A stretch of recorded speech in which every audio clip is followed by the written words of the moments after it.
فلما قضى موسى الأجل وسار بأهله آنس من جانب الطور نارا قال لأهلهم كثوا إني آنست نارا لعلي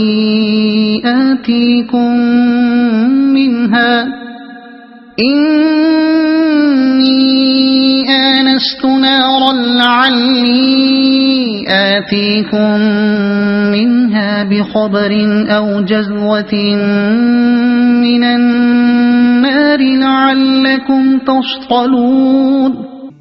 جب موسیٰ نے مدت پوری کر دی اور وہ اپنے اہل و عیال کو لے کر چلا تو طور کی جانب اس کو ایک آگ نظر آئی۔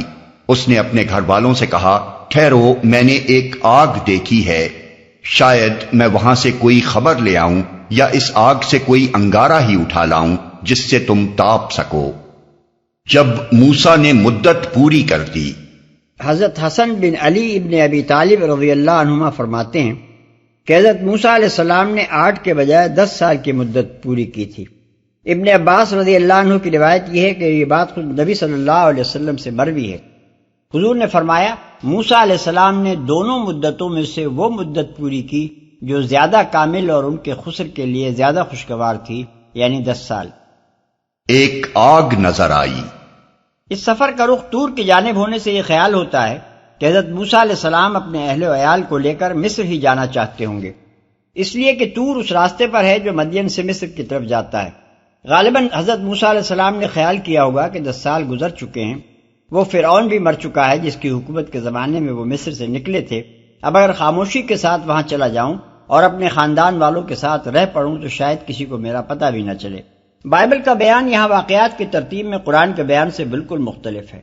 وہ کہتی ہے کہ حضرت موسیٰ علیہ السلام اپنے خسر کی بکریاں چراتے ہوئے بیابان کے پرلی طرف سے خدا کے پہاڑ حرب کے نزدیک آ نکلے تھے۔ اس وقت اللہ تعالیٰ نے ان سے کلام کیا اور انہیں رسالت کے منصب پر مامور کر کے مصر جانے کا حکم دیا۔ پھر وہ اپنے خسر کے پاس واپس آ گئے اور ان سے اجازت لے کر اپنے بال بچوں کے ساتھ مصر روانہ ہوئے۔ خروج باب 3 آیت 1، باب 4 آیت 18۔ اس کے برعکس قرآن کہتا ہے کہ حضرت موسیٰ علیہ السلام مدت پوری کرنے کے بعد اپنے اہل و عیال کو لے کر مدین سے روانہ ہوئے اور اس سفر میں اللہ تعالیٰ کی مخاطبت اور منصب نبوت پر تقرر کا معاملہ پیش آیا۔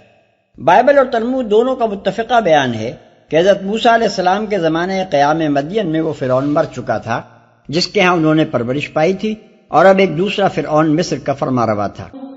فلما أتاها نودي من شاطئ الوادي الأيمن في البقعة المباركة من الشجرة أن يا موسى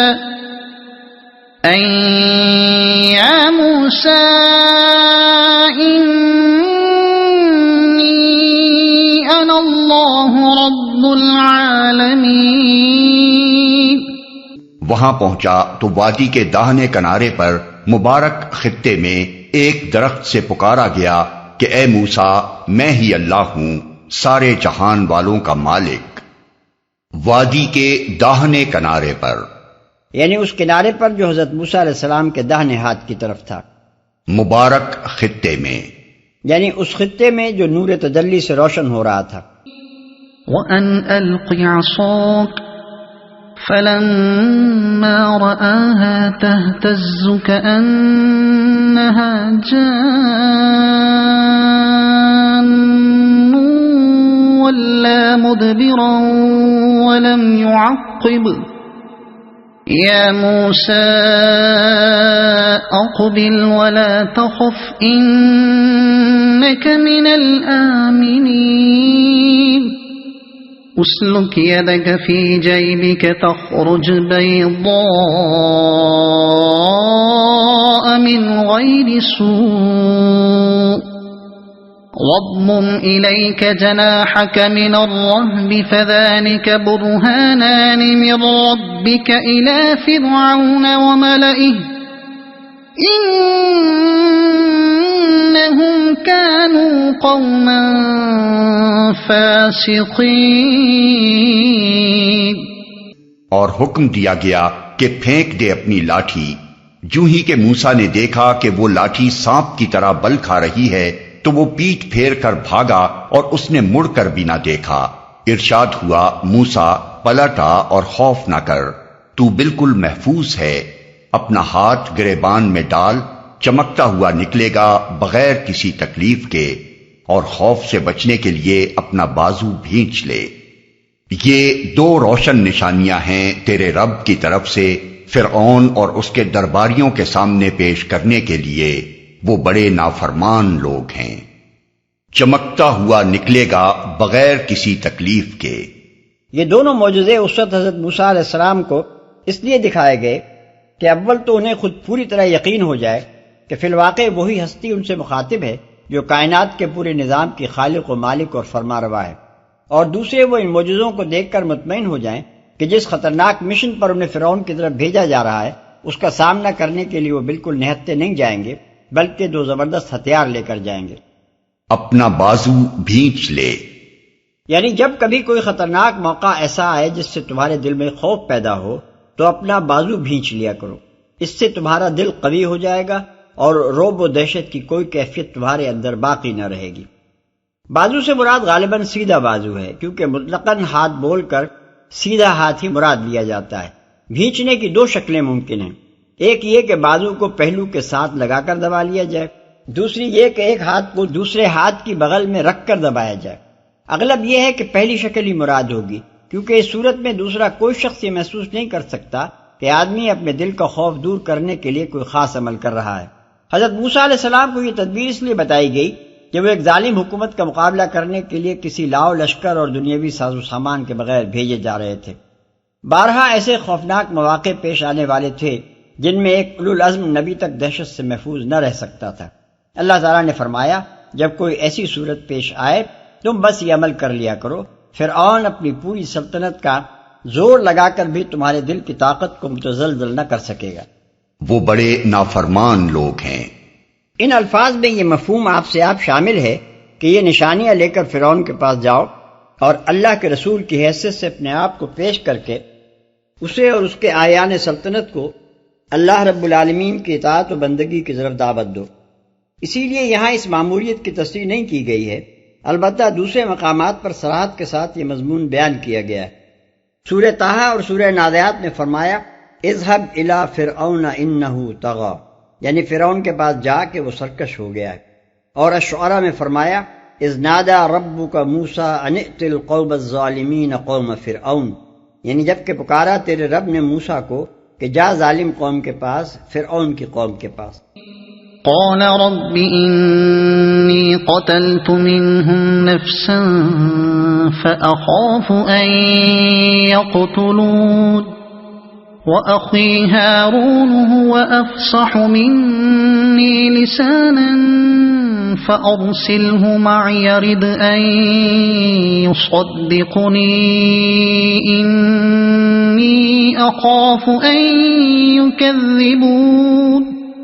موسیٰ نے عرض کیا، میرے آقا میں تو ان کا ایک آدمی قتل کر چکا ہوں، ڈرتا ہوں کہ وہ مجھے مار ڈالیں گے، اور میرا بھائی ہارون مجھ سے زیادہ زبان آور ہے، اسے میرے ساتھ مددگار کے طور پر بھیج تاکہ وہ میری تائید کرے۔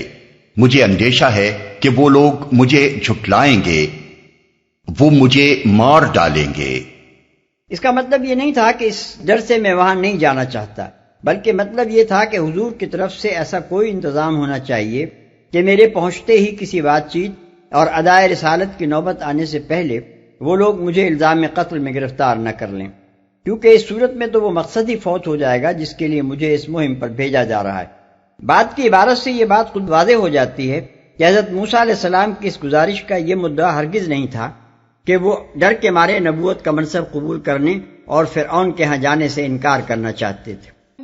قال سنشد عضدك بأخيك ونجعل لكما سلطانا فلا يصلون إليكما بآياتنا أنتما ومن اتبعكما الغالبون۔ فرمایا، ہم تیرے بھائی کے ذریعے سے تیرا ہاتھ مضبوط کریں گے اور تم دونوں کو ایسی ستوت بخشیں گے کہ وہ تمہارا کچھ نہ بگاڑ سکیں گے۔ ہماری نشانیوں کے زور سے غلبہ تمہارا اور تمہارے پیروں کا ہی ہوگا۔ اللہ تعالیٰ کے ساتھ حضرت موسیٰ علیہ السلام کی اس ملاقات اور گفتگو کا حال اس سے زیادہ تفصیل کے ساتھ سورہ طٰہٰ آیت 9 تا 48 میں بیان ہوا ہے۔ قرآن مجید کے اس بیان کا جو شخص بھی اس داستان سے مقابلہ کرے گا جو اس سلسلے میں بائبل کی کتاب خروج باب 3 اور 4 میں بیان کی گئی ہے، وہ اگر کچھ ذوق سلیم رکھتا ہو تو خود محسوس کر لے گا کہ ان دونوں میں سے کلام الہی کون سا ہے اور انسانی داستان گوئی کا اطلاق کس پر ہوتا ہے۔ نیز وہ اس معاملے میں بھی بآسانی رائے قائم کر سکے گا کہ آیا قرآن کی یہ روایت معاذ اللہ بائبل اور اسرائیلی روایات کی نقل ہے یا وہ خدا خود اصل واقعہ بیان فرما رہا ہے جس نے حضرت موسیٰ علیہ السلام کو باریاب فرمایا تھا۔ فلما جاءهم موسى بآياتنا بينات قالوا ما هذا إلا سحر مفترى وما سمعنا بهذا في آبائنا الأولين۔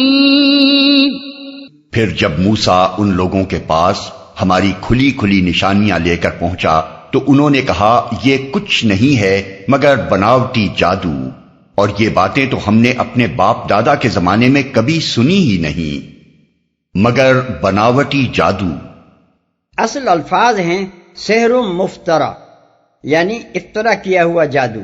اس افترا کو اگر جھوٹ کے معنی میں لیا جائے تو مطلب یہ ہوگا کہ یہ لاٹھی کا اژدہا بننا اور ہاتھ کا چمک اٹھنا نفس شے میں حقیقی تغیر نہیں ہے بلکہ محض ایک نمائشی شعبدہ ہے جسے یہ شخص معجزہ کہہ کر ہمیں دھوکہ دے رہا ہے۔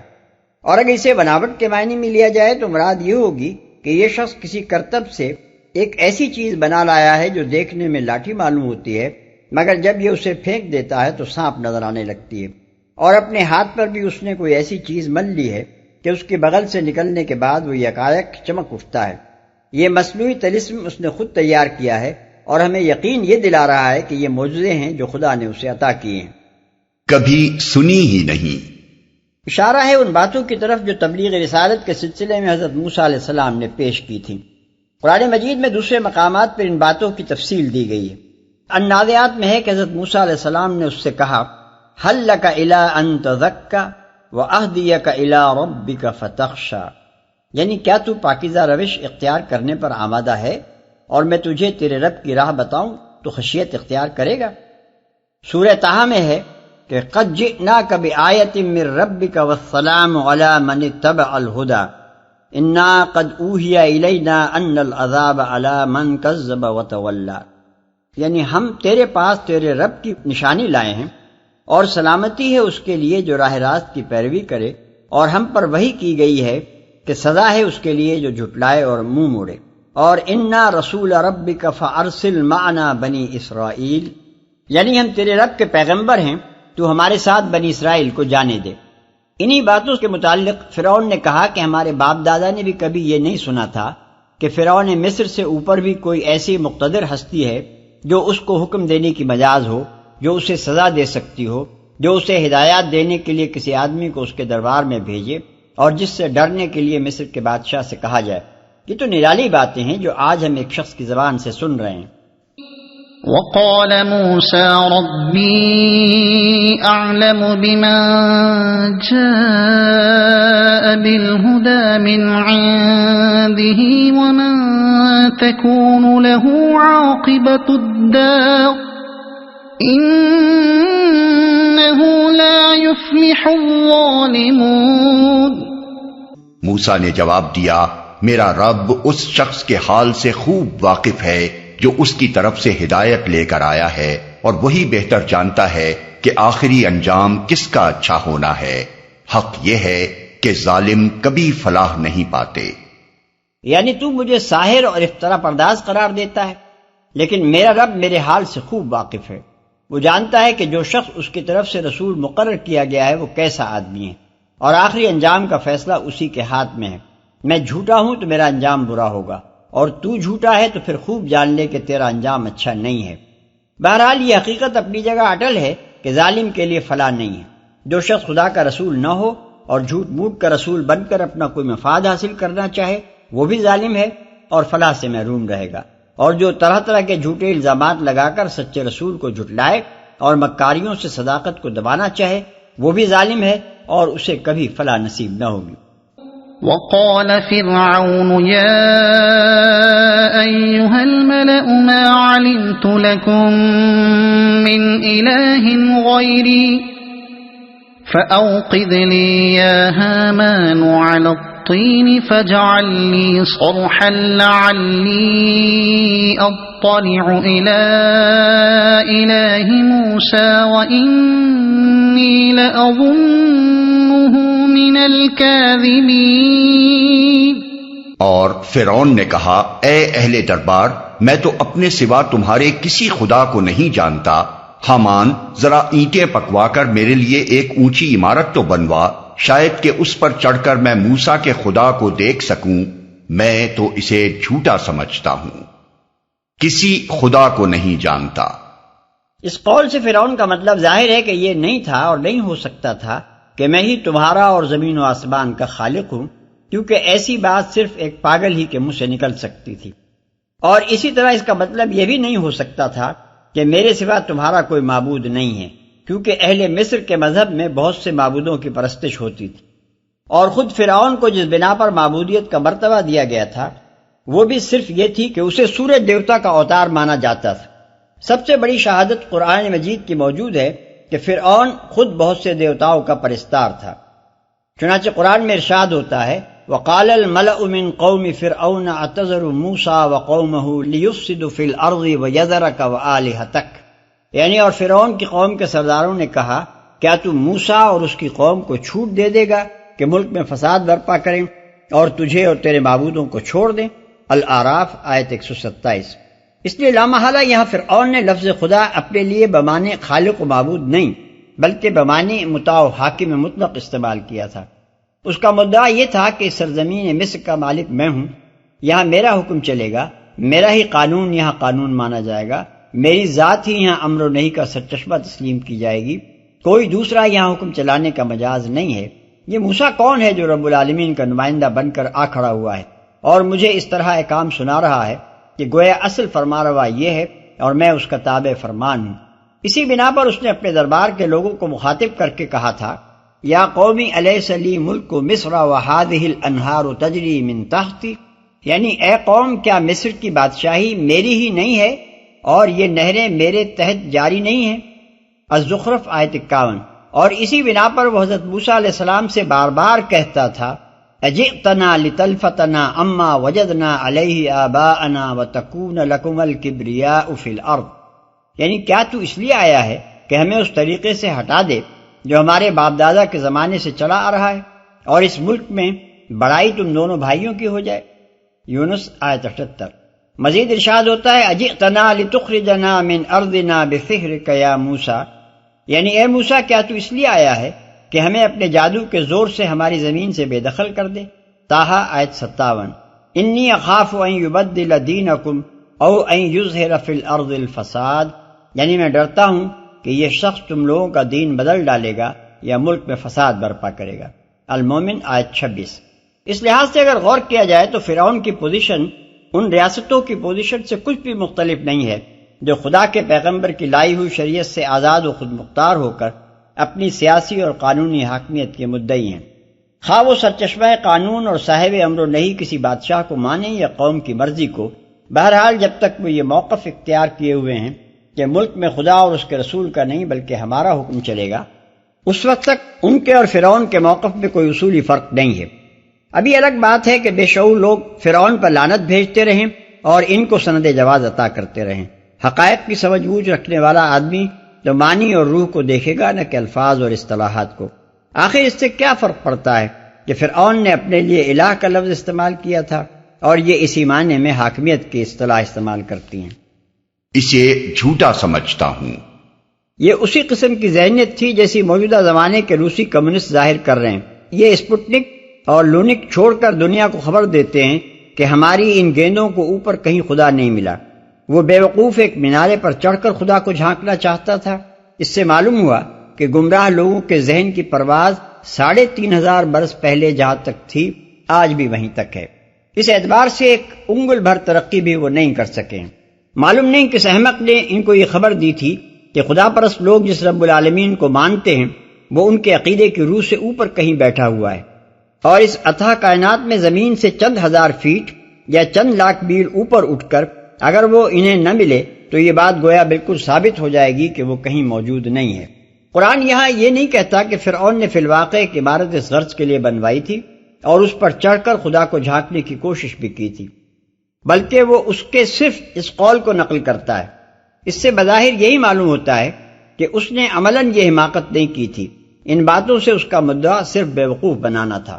یہ امر بھی واضح طور پر معلوم نہیں ہوتا کہ فرعون آیا فی الواقع خداوند عالم کی ہستی کا منکر تھا یا محض ضد اور ہٹ درمی کی بنا پر دہریت کی باتیں کرتا تھا۔ اس کے اقوال اس معاملے میں اسی ذہنی الجھاؤ کی نشاندہی کرتے ہیں جو روسی کمیونسٹوں کی باتوں میں پایا جاتا ہے۔ کبھی تو وہ آسمان پر چڑھ کر دنیا کو بتانا چاہتا تھا کہ میں اوپر دیکھ آیا ہوں، موسیٰ کا خدا کہیں نہیں، اور کبھی وہ کہتا تھا فلولا القی علیہ اسورۃ من ذہب او جاء معہ الملائکۃ مقترنین، یعنی اگر موسیٰ واقعی خدا کا بھیجا ہوا ہے تو کیوں نہ اس کے لیے سونے کے کنگن اتارے گئے یا اس کی اردلی میں ملائکہ نہ آئے۔ یہ باتیں روس کے ایک سابق وزیر اعظم خروشچیف کی باتوں سے بھی کچھ زیادہ مختلف نہیں ہیں، جو کبھی خدا کا انکار کرتا اور کبھی بار بار خدا کا نام لیتا اور اس کے نام کی قسمیں کھاتا تھا۔ ہمارا قیاس یہ ہے کہ حضرت یوسف علیہ السلام اور ان کے خلفاء کا دور اقتدار گزر جانے کے بعد جب مصر میں قبطی قوم پرستی کا زور ہوا اور ملک میں اسی نسلی و وطنی تعصب کی بنیاد پر سیاسی انقلاب رونما ہو گیا تو نئے لیڈروں نے اپنے قوم پرستانہ جوش میں اس خدا کے خلاف بھی بغاوت کر دی جس کو ماننے کی دعوت حضرت یوسف علیہ السلام اور ان کے پیرو اسرائیلی اور مصری مسلمان دیتے تھے۔ انہوں نے یہ سمجھا کہ خدا کو مان کر ہم یوسفی تہذیب کے اثر سے نہ نکل سکیں گے، اور یہ تہذیب باقی رہی تو ہمارا سیاسی اثر بھی مستحکم نہ ہو سکے گا۔